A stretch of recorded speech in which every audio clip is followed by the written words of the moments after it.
How do you deal with a narcissistic personality style? Somebody that is always about them. I'm thinking about a number of friends that are divorced and have a ex that they share kids with, and you're getting the long texts and a lot of make wrong. And how do you deal with somebody that is, first of all, never going to change? And second, you have to figure out how to navigate communication with them because of the kids or because you work for this person. There's an initial mindset you need to have, and that is know when you're in their game. It's a game of either praise or provoke. If you're not filling them with praise, then they will turn to provoke and start an argument because it gives them the same amount of satisfaction. They delight in your anger as much as they delight in your praise. It is that sense of control that they have. So know first when you are on the board and you are playing their game. Okay. So number one is you don't have to play that game. Okay. You do that by two, adding as much distance as you can. Don't feel like you need to have this rapid fire text exchange. They text, respond the next day. You need to wait. Most people, maybe they need to be reminded there's not some kind of stop clock on text exchanges. You required to respond. There's no delay of game. You get to choose when you respond, and you're going to do it when you're ready. I'll respond to you when I've calmed down. I'll respond when I'm ready. You find ways to distance the emotional reaction that you could have. You also want to stay neutral.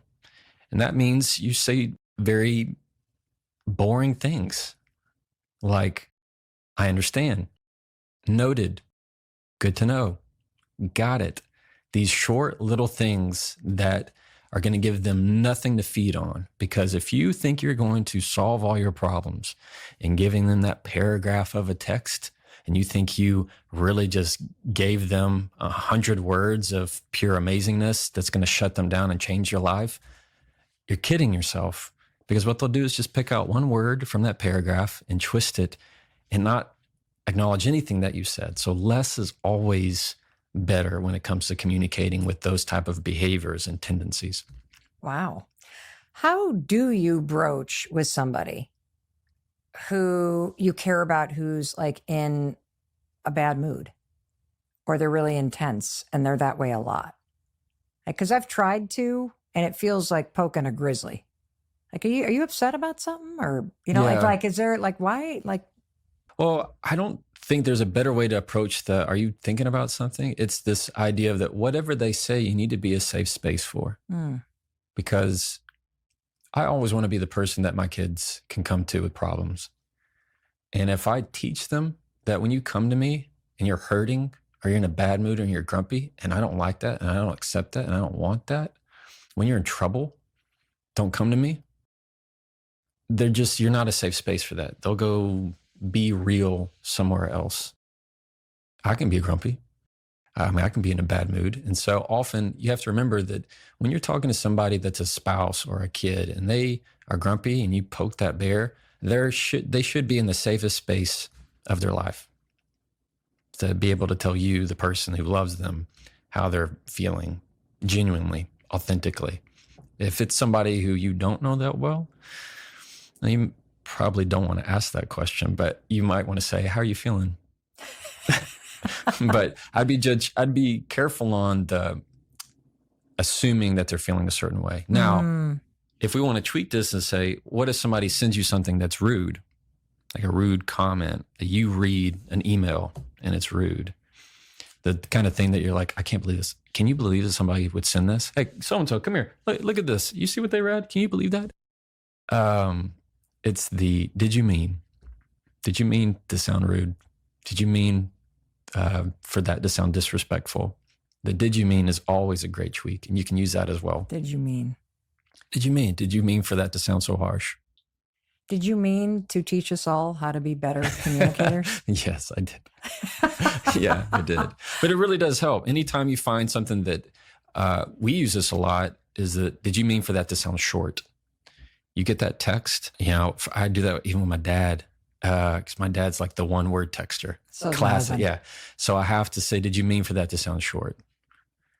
There's some people that you just shouldn't text with or email. Just pick them up and call them. There's people that you're like, oh, they send the rudest email, but when you talk on the phone, they're so pleasant.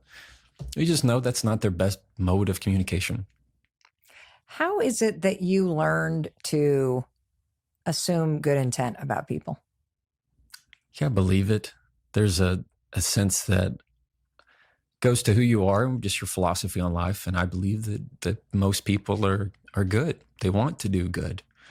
And there are people in this world that are truly hurting.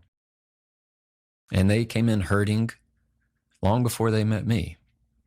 And so there are certain things that I know I could say that could be a trigger for somebody that I know nothing about. And I don't know why it's a trigger. I don't know their childhood. I don't know that one thing that they're insecure about. You ever said something and you said something about their job and all of a sudden it's like, oh, well, you think your job's better than mine? What you're hearing is just insecurity. That's what you're hearing. So you have to find the way. My dad would tell me the issue that they're giving you is not the real issue. Meaning there's always something that's layered underneath that. And you just have to be curious enough and patient enough to find out. What are your parting words? I'm going to tell people that the next time you are in a difficult conversation with people, number one, I want you to say what you have to say with control. It means you're going to control your breath, control your volume, control your body, and understand you don't have to say anything that you don't want to say. Two, I want them to say and speak with confidence. It means using an assertive voice that doesn't give over apologies that mean nothing, or say, I hate to bother you when it means nothing at all. And three, I want them to say things to connect. In other words, say what you mean and mean what you say.